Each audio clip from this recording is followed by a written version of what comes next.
বিষয়ে ওনারও ক্ষেত্রে আছেন, তো আমি যতটুকু জানি উনিও বাংলাদেশি।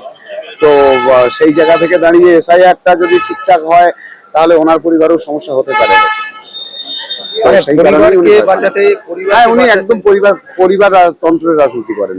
কংগ্রেস যেটা পরিবারতন্ত্র রাজনীতি করতে গিয়ে আজকে কেন্দ্র থেকে ধসে গেছে, ঠিক একই রাজনীতি পরিবার কেন্দ্রিক রাজনীতি করেছে মমতা বন্দ্যোপাধ্যায়। এই সরকার আর বেশি দিন থাকবে না, মানুষ সেটা বুঝতে পেরেছে। কারণ উনি পরিবারে থেকেছেন আর সারা রাজ্যের মানুষ রাস্তায় এসে বসেছে, সেটা সারা রাজ্য জানে। কিন্তু আজকে দেখা গেল বহু মানুষ রাস্তায় নেমেছে, মানে কিসের জন্য? মানে যারা নেমেছেন ভালো করে আপনি ভালো করে মুখগুলো দেখবেন, ওগুলো সবই চটি চাটাগুলো, কোনো সাধারণ মানুষ নেই ওখানে, কোনো সাধারণ মানুষ নেই। আপনি সাধারণ মানুষ দেখতে চাইলে নওশাদ সিদ্দিকীর কোনো মিটিং এ উনি যখন এন্ট্রি নেন সেই সময় দেখবেন উনি কোনো পথ দিয়ে গেলেন সাধারণ মানুষের ভিড় দেখবেন, ওটাকে সাধারণ মানুষ বলে।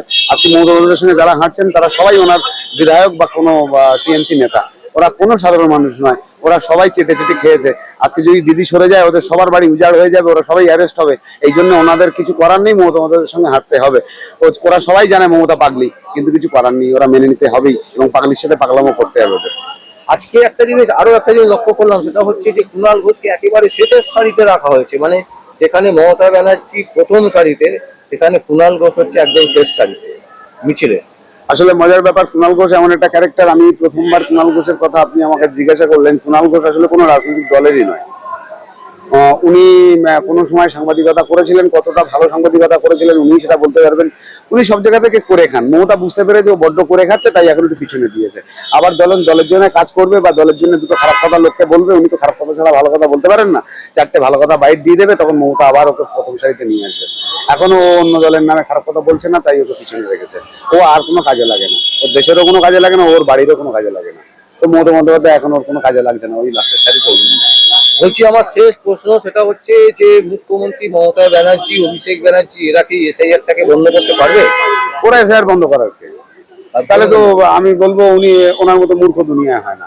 আমি খুব একটা লেখাপড়া শিখিনি, তা আমার মনে হয় উনি আমার থেকেও কম শেখা। না হলে একটা কোর্ট অর্ডার, একটা ল অ্যান্ড অর্ডার, একটা রুল, একটা কনস্টিটিউশনাল রুল, সেই বিষয়গুলোকে উনি মানবেন না, এটা হয় নাকি? এটা এটা তো হবেই, এটা তো স্বাভাবিক ব্যাপার।